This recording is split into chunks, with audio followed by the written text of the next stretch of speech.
Assalamualaikum warahmatullahi wabarakatuh. Now we come to the next topic, that's selecting sample. This is an important step in doing a research, how you are going to select the sample, the subject that you are going to investigate. We will discuss in detail about the quantitative sampling, including the selecting random samples and selecting non-random sample. While we will do a little bit about qualitative sampling, usually we call it purposive sampling. What is the purpose of selecting a sample? That is to identify participants from whom to seek some information. You will collect data from the sample they have selected rather than from the population. So issues related to sample include the nature of the sample, the size of the sample, and the method of selecting the sample. So let's talk about the first one, the nature of the sample. Sample is selected from a population. So what we mean by population is all members of a specific groups. This consists of the terminology we call target population. The population to which the researcher ideally once again wants to generalize.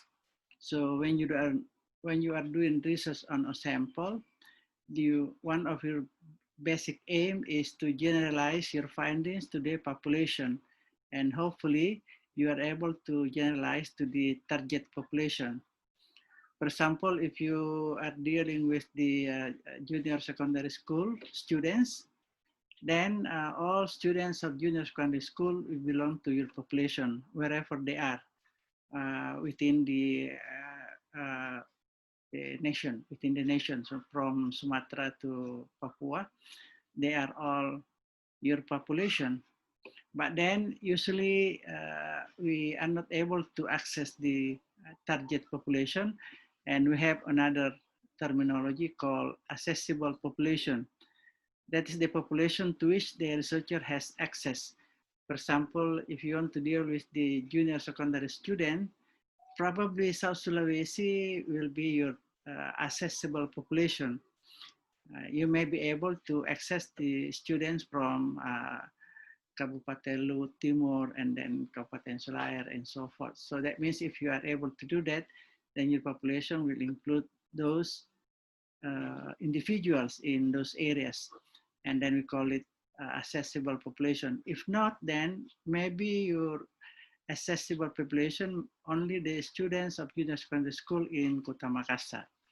So that is what we call the accessible population. Sample is a subset of a population. We usually do research on sample because the population is very large in number. It is quite impossible for us to collect information from all individuals within the population. That is why we just sample from the population, and we have what we call the subgroup of the population. Subject is a specific individual participating in a study, so we call it subject.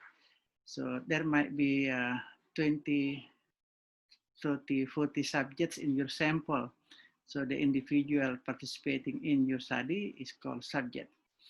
And then sampling technique is the specific method that you use to select a sample from a population.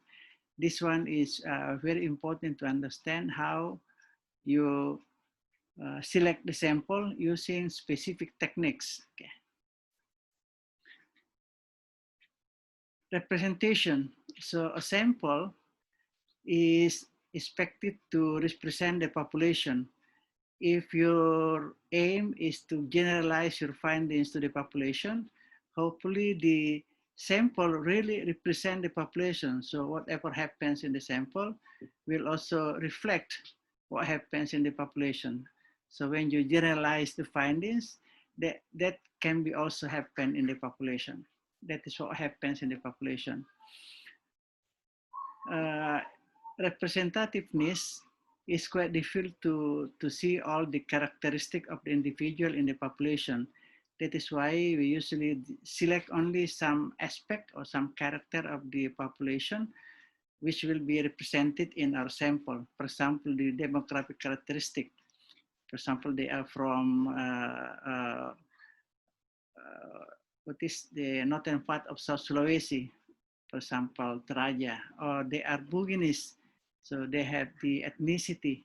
So if you have 4 ethnics in South Sulawesi, and you have from Mandar, Toraja, Bugis, Makassar, and then your sample may represent all this ethnicity.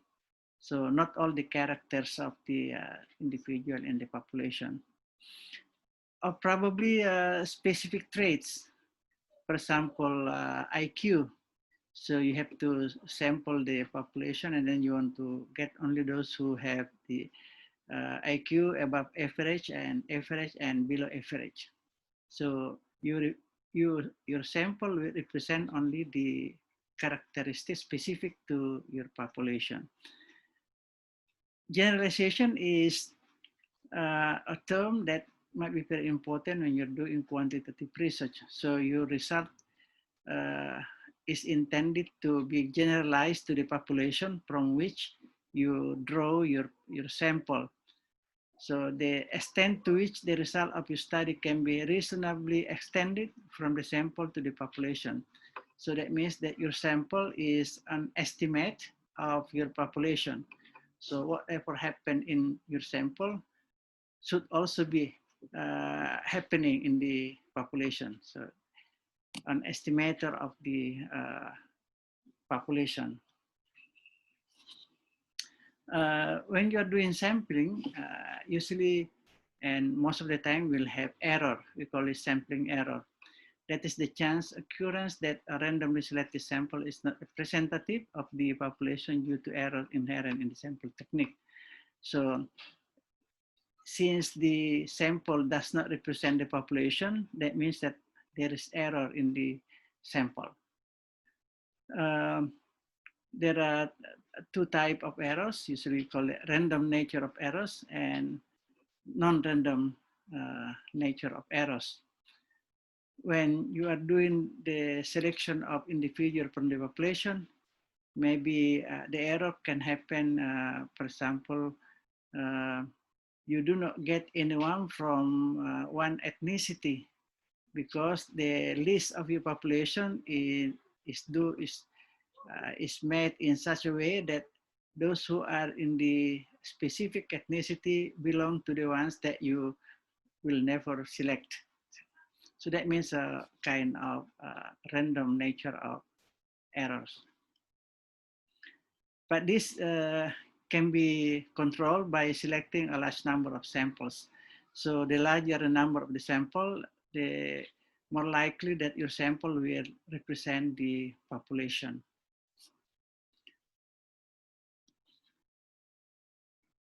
Sampling bias is another term. It is a non-random nature of the errors. If you are aware of the sources of the sampling bias, and then you can avoid them, of course, that is the way that you can control the sampling bias. The sampling design may create some bias in the data. For example, you are surveying or you are only including the students who have high score from the classes. So you have, for example, 7 classes in junior secondary school, year 1, and then you only select the specific traits. For example, those who are very good, and then of course this will have some kind of bias. Sometimes the student select class A. Class A is actually the one who contains the student who have good learning, good achievement. And then you compare it with the class F, they're much lower capability. Of course, that is what we call the bias, okay, sampling bias. So the step in selecting a sample may follow these three steps. The first one is identify a population, and this is the most difficult one, because if you want to select the sample from the population, you have to have the individuals in the population. For example, if your population is the students of English department at UNM, then you have to have a list of all the students from the English department. So identify a population. And then the next step would be the sample size. How many individuals you are going to include in your sample. So sample size is also important to to pay attention to. And then the last step is select the sample using specific techniques. General rules for the sample size. Of course, the larger the number, the better the sample will represent the population, of course. If you have 100 population, 100 individual, and you select 95, yeah, it is likely that these 95 individuals represent the 100. Okay. The other rule, for example, if you have a correlational study, 30 students might be a normal size of sample. So for correlational study, causal comparative, or experimental research, 30 subjects is sufficient according to our textbook. And then if you are doing survey or descriptive studies, maybe 10 to 20% of the population. But this is not the rule of thumb. 10% out of a large number of individuals in the population will be very large. If you have a 10,000 individual in the population and you take 10%, it's 1,000, that's a lot. Or 20%, if you have only 500 and then you have 20%, that means that you have 20% versus 20 times 500 will have about 100 students, 100 individuals. But then if you want to identify and decide the number of your sample size, you can take a look at the table 4.2. We call it table Morgan. So in this table, if you know the population N, and then you can decide that the sample size would be something like this. So if the number of population is say 100, then the sample size could be 80. And this is already justified by this table. Just refer to this table that you decide the number of sample that you have based on table Morgan, Krejci and Morgan table. That will be justify your decision. Okay, so that is about the sample size. Table 4.2 that I showed just now would be a good reference for selecting and deciding the number of samples in your study. There are two different kinds of sampling technique. The first one known as probability sampling. So the best way to have the representative sample is by using probability sampling. Usually we call it random sampling technique. What do you mean by random? Random means that each individual in the population has equal opportunity, equal chance to be selected as sample of your study. So everyone has the same opportunity, equal opportunity to be selected. There are 4 techniques in using random sampling or probability sampling. The first one is simple random sampling technique. stratified random sampling technique, cluster random sampling technique, and systematic random sampling technique. The simple random sampling technique is the easiest one, the simplest one.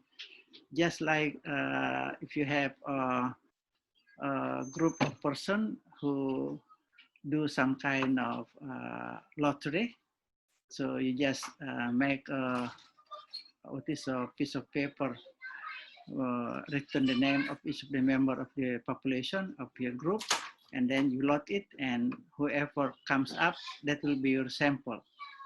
It can be done when the number of population is not large. If you have only 50 and then you want to select 30, you may have this kind of simple random sampling technique.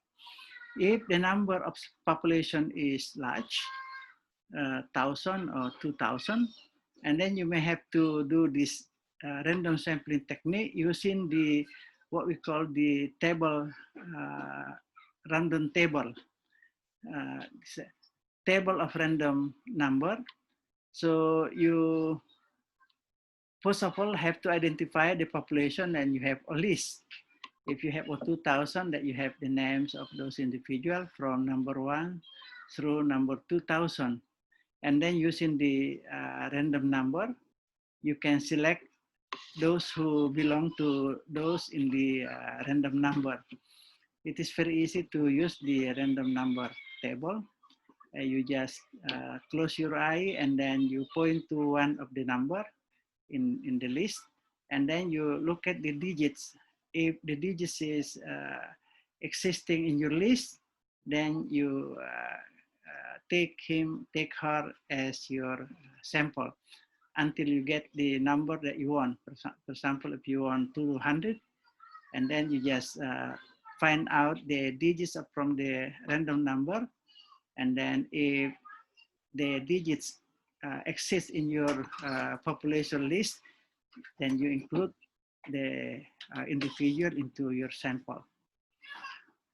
So this is quite easy to use, as long as you have the what is the population list. So the most difficult part of this is to identify and define the population. So if, for example, the population is the students of English department at UNM, and you have to have a list of those students from, if you have 1,500, so from 0001 to 1500, so 1,500, from 1 to 1,500. And then if you want to take, for example, 10%, 150, then you will start looking at the table of random number, and then you select your sample one by one until you get the desired number of sample. Okay, so this is what we call the simple random sampling technique.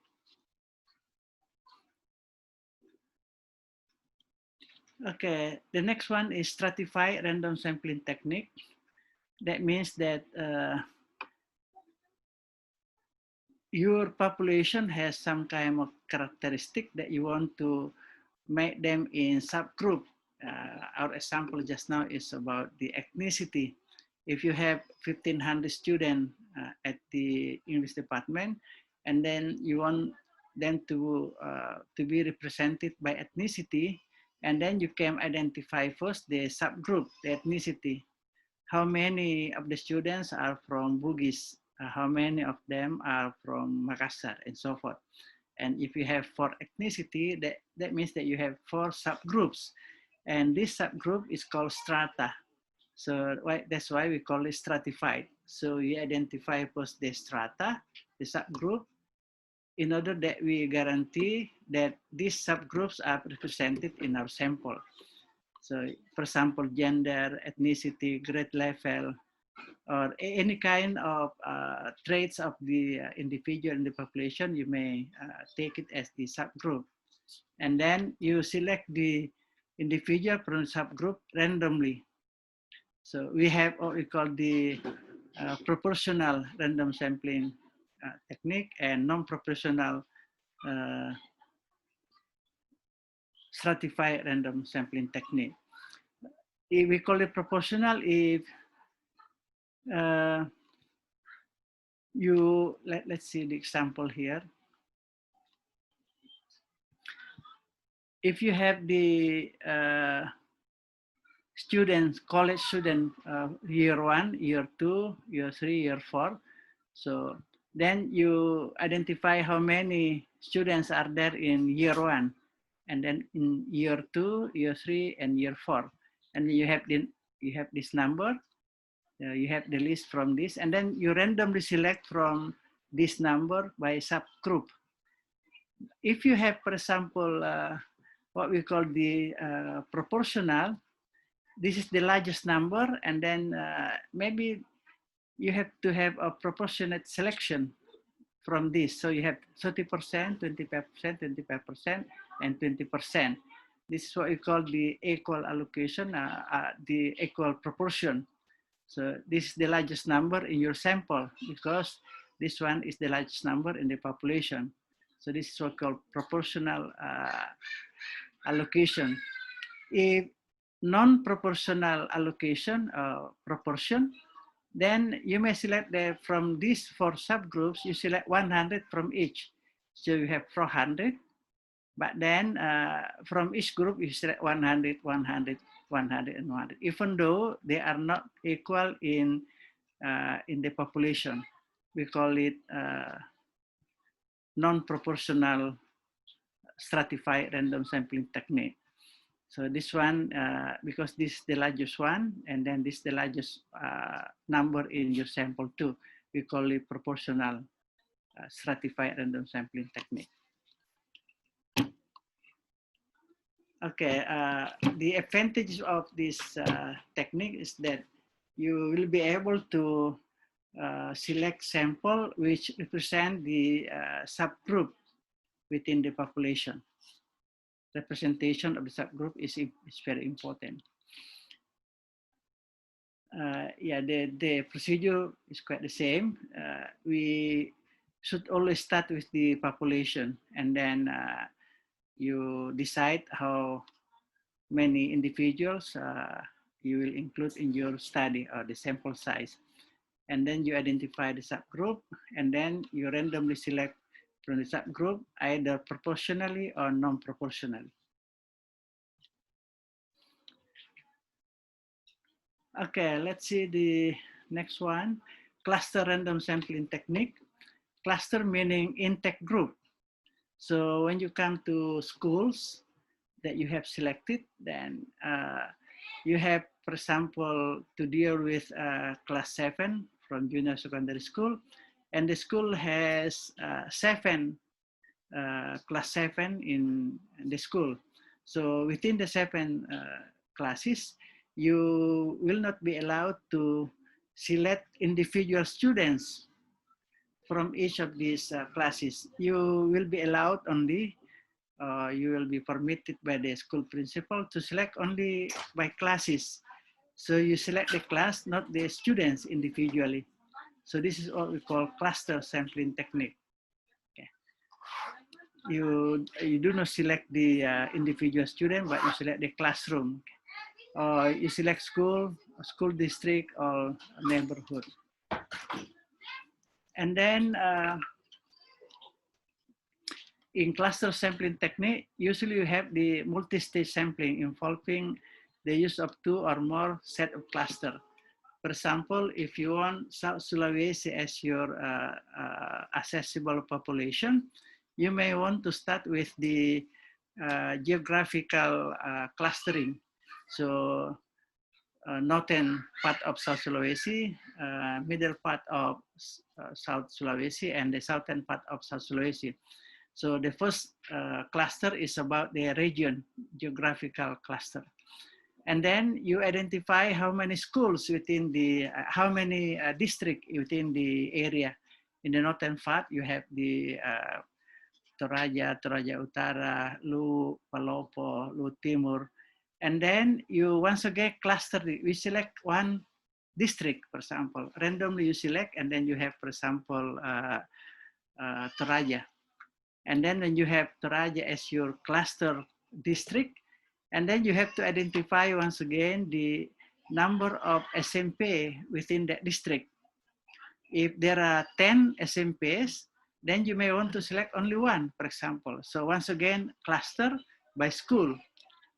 So it is what we call the multi-stage sampling involving several steps of clusters. And then within the school, you have a classroom, okay? And then you select classroom, not the students. So that means, once again, you have the cluster random sampling technique by classroom. And then you have the one school from Toraja, one school from the middle part of South Sulawesi, for example, Sopeng, and one district from southern part, for example, Bulukumba. And then you have several SMP within each district, and then you select one school randomly, and you select one classroom within the school. So this is what we call the multi-stage sampling technique. And then the last one is systematic random sampling technique. This what we call the systematically, we select the sample from the population using the formula every case subject from a list of the member of the population. So if you have, for example, 1,000 individual within the population, and you want only 100, and then you have the list from individual number 1 through individual number 1,000.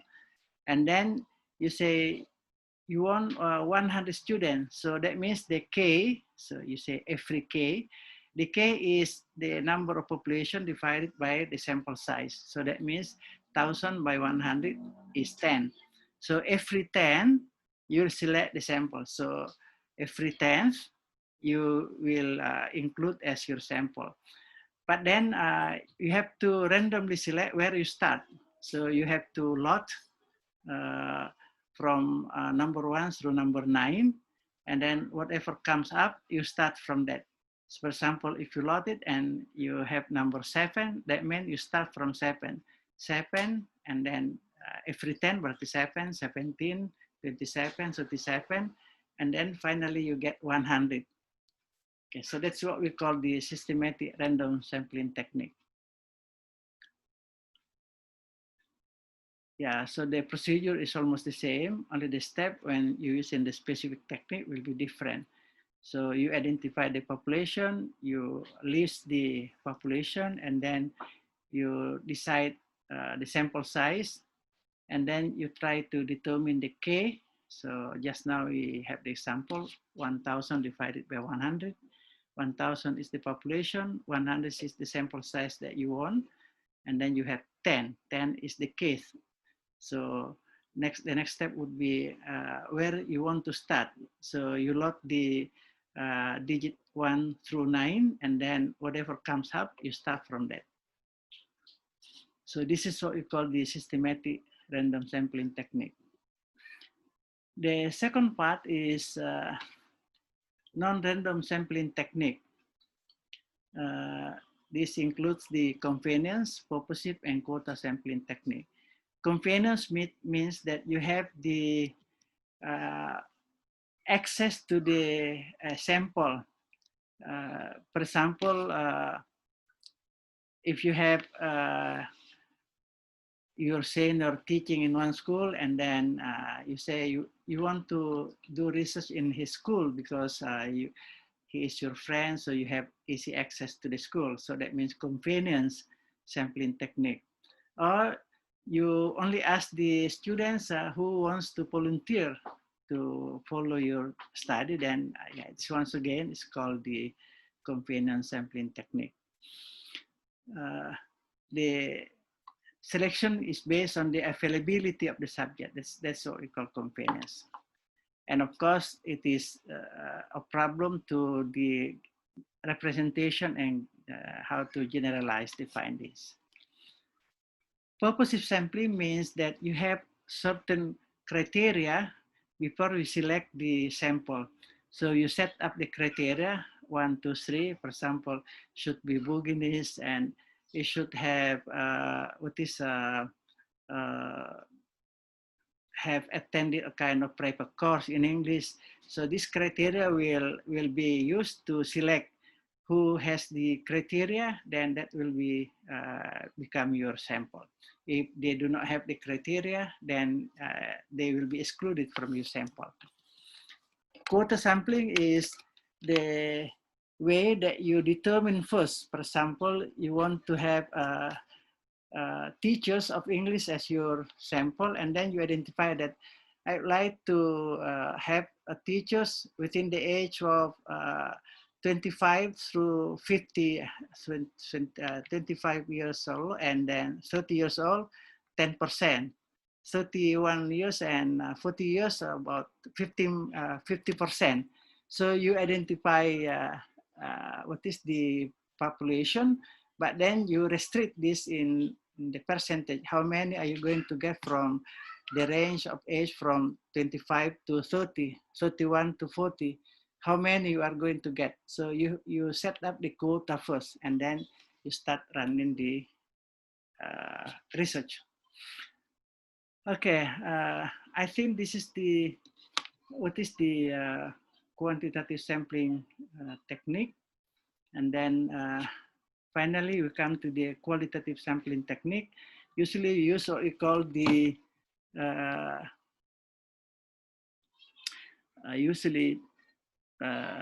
we use what we call the snowball sampling technique. Okay.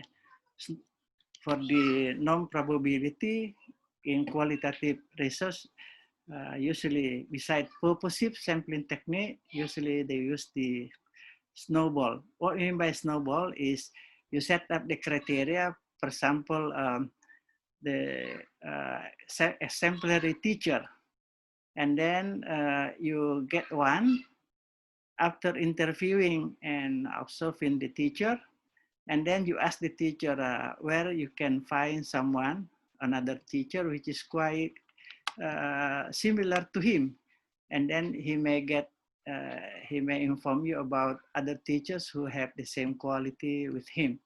So you go there, and then you interview again, collect data from the person, and then you ask the person again, or the school principal, who has the same criteria as the one that you just interviewed. And then finally you will get information enough, and you stop find the sample. That's what we call the snowball sampling technique. I think this is what we can discuss about sampling and sampling technique. And then I'll thank you very much. You will have some assignment after this. You may watch this video, and then you will have the assignment. Thank you very much for attention, and be highly motivated. Assalamualaikum warahmatullahi wabarakatuh.